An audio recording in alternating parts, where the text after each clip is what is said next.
আসসালামু আলাইকুম। সকলকে স্বাগত জানাচ্ছি আমার নতুন আরেকটি রেসিপি দেখার জন্য। আজকে আমি আপনাদের সাথে শেয়ার করব নারকেলের চিড়া তৈরি রেসিপি। ছোট বড় সকলেরই এই রেসিপিটি পছন্দ হবে।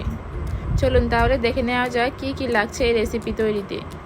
এখানে আমি মাঝারি সাইজের একটা নারকেল নিয়েছি এবং নারকেলের টুকরোগুলোকে এভাবে ছোট ছোট করে কেটে নিয়েছি। এই রেসিপি তৈরিতে নারকেলের টুকরোর পিছনের কালো অংশটা কেটে ফেলে দিতে হবে। এই যে আমি এখানে কালো অংশ এবং সাদা অংশ দুইটা আলাদা করে নিলাম।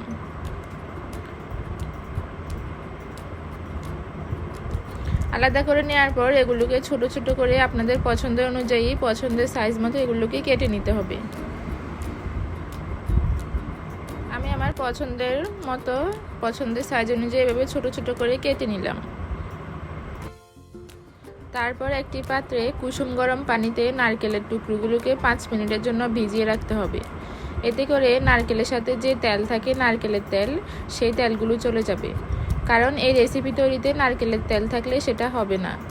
তাই কুসুম গরম পানিতে নারকেলের টুকরোগুলোকে অবশ্যই কিছুক্ষণ ভিজিয়ে রাখতে হবে এবং এরপর ঠান্ডা পানি দিয়ে নারকেলের টুকরোগুলোকে কয়েকবার ধুয়ে নিতে হবে।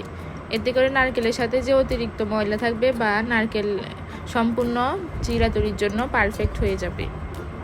আমি কয়েকবার নারকেলটাকে ধুয়ে নিলাম ঠান্ডা পানি দিয়ে এবং গরম পানি মিক্স করে কয়েকবার আমি ধুয়ে নিলাম।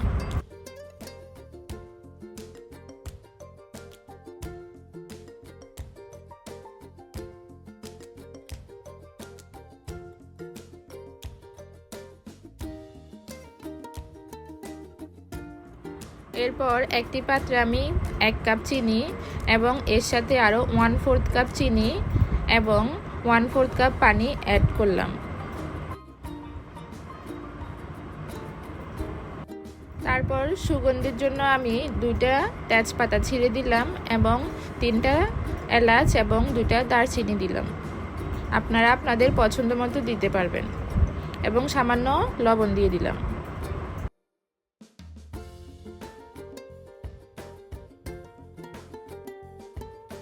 এখন নারকেলের টুকরোগুলো অনবরত নাড়তে হবে যাতে করে নারকেলের টুকরোগুলো ফ্রাই প্যানের সাথে লেগে না যায়। আমি আপনাদের সুবিধার্থে সম্পূর্ণ ভিডিও কাট না করে দেখিয়ে দিলাম যাতে আপনাদের বুঝতে সুবিধা হয়।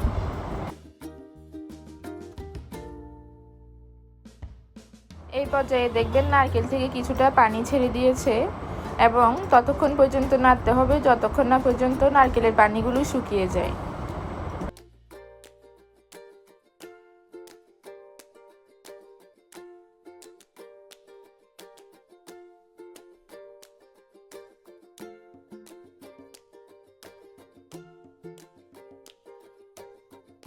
যখন নারকেলের পানি এবং শিরাটা শুকিয়ে যাবে এবং নারকেলটা এরকম সাদা হয়ে আসবে, মানে ভিতরে নারকেল দেখা যাবে না, এরকম সাদা হয়ে যাবে, তখন চুলার আঁচটা বন্ধ করে দিতে হবে। এই পর্যায়ে চুলার আঁচটা বন্ধ করে অনবরত নারকেলটাকে নাড়তে হবে।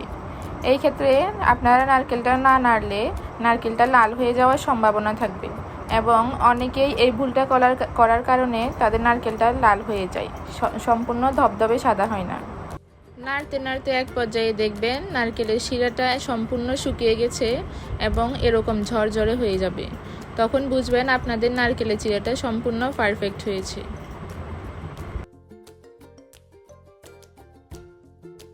এই তো তৈরি হয়ে গেল সবথেকে সহজ উপায়ে নারকেলের চিড়া। আপনারা এটি এয়ারটাইট বক্সে সংরক্ষণ করে 1 মাস খেতে পারবেন। এবং আমার রেসিপিটি যদি ভালো লেগে থাকে প্লিজ আমার চ্যানেলটি সাবস্ক্রাইব করে পাশে থাকবেন। ধন্যবাদ।